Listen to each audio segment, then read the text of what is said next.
The third sector, I don't think, is well understood now. It captures a lot of public interest. It's an anchor point for a lot of idealism.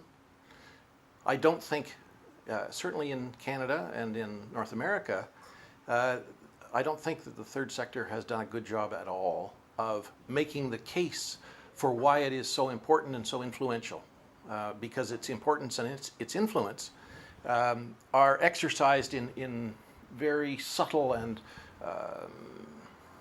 quiet ways. Where the third sector will be in a generation's time, I'm reluctant to guess, but I'm already on record as saying I think we're at risk of losing a substantial amount of potency. There's a set of conversations between myself and Linda Groff on the internet called Canada Who Cares, in which we address this question of where is particularly the voluntary domain going.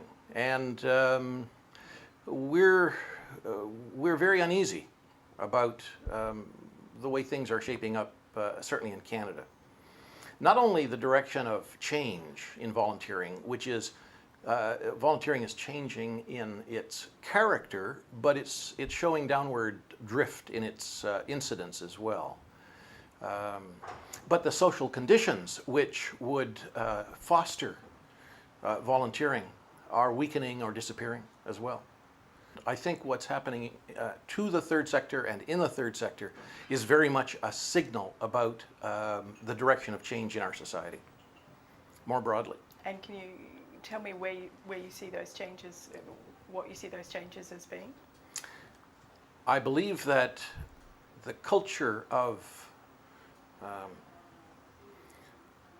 first world societies, virtually all of which are democracies, this culture is very deeply a culture of possessive individualism. We're moving more and more in the direction of living our lives inside our own minds. We can do that with earbuds and Blackberries and iPads. We don't have to interact with the people around us nearly as much as has been the case in the past.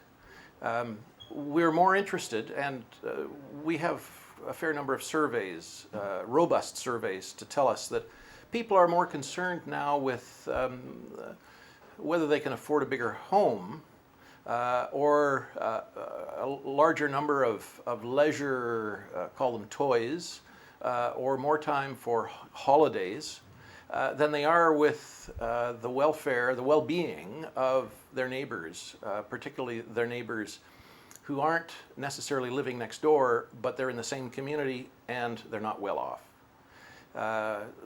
The willingness to spend some very small pieces of one's life for the betterment of community, I think, is falling away. One of the things that we know about the third sector is that it takes a generation to create a generation of people who are active in the nonprofit or voluntary or charitable domain. You learn generosity, you learn caring for others in a variety of settings, at home with parents who might be volunteers, in your faith community. Religion is an enormously powerful influence, and its influence is falling very, very significantly. Having role models at school, in sports and community organizations, when you're a young person, let's say under the age of 18 roughly, that's really where the seed is sown for lifelong participation in the third sector. And those circumstances are less and less and less. It's tougher and tougher to volunteer when you get home late. You have to leave for work early.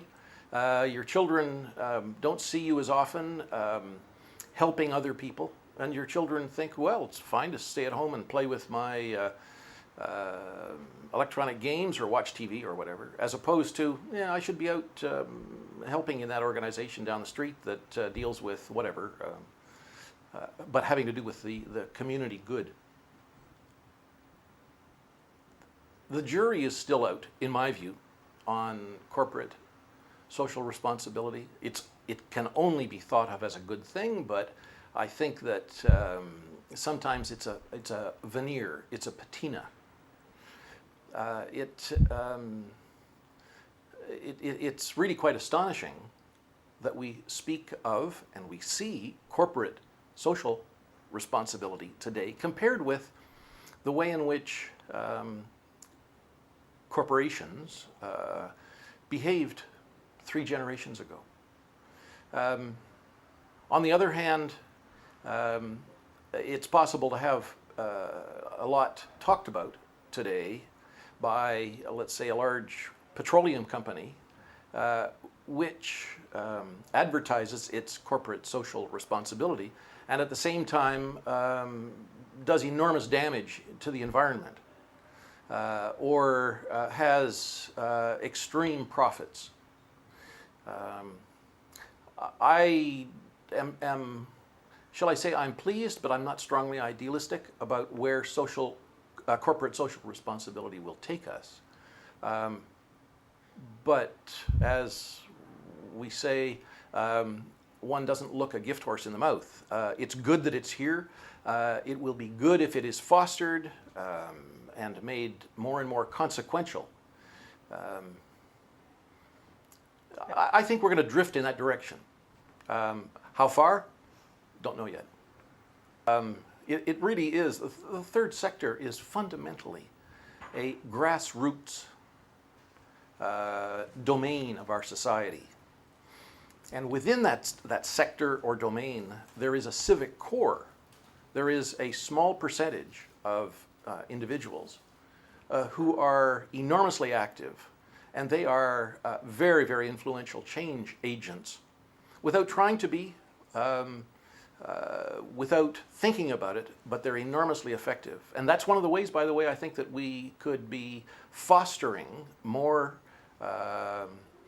effectiveness and more growth in the third sector by fostering that civic core and the people who are there. They're the fundamental source of change and, shall we say, strengthening of volunteering and charitable activity.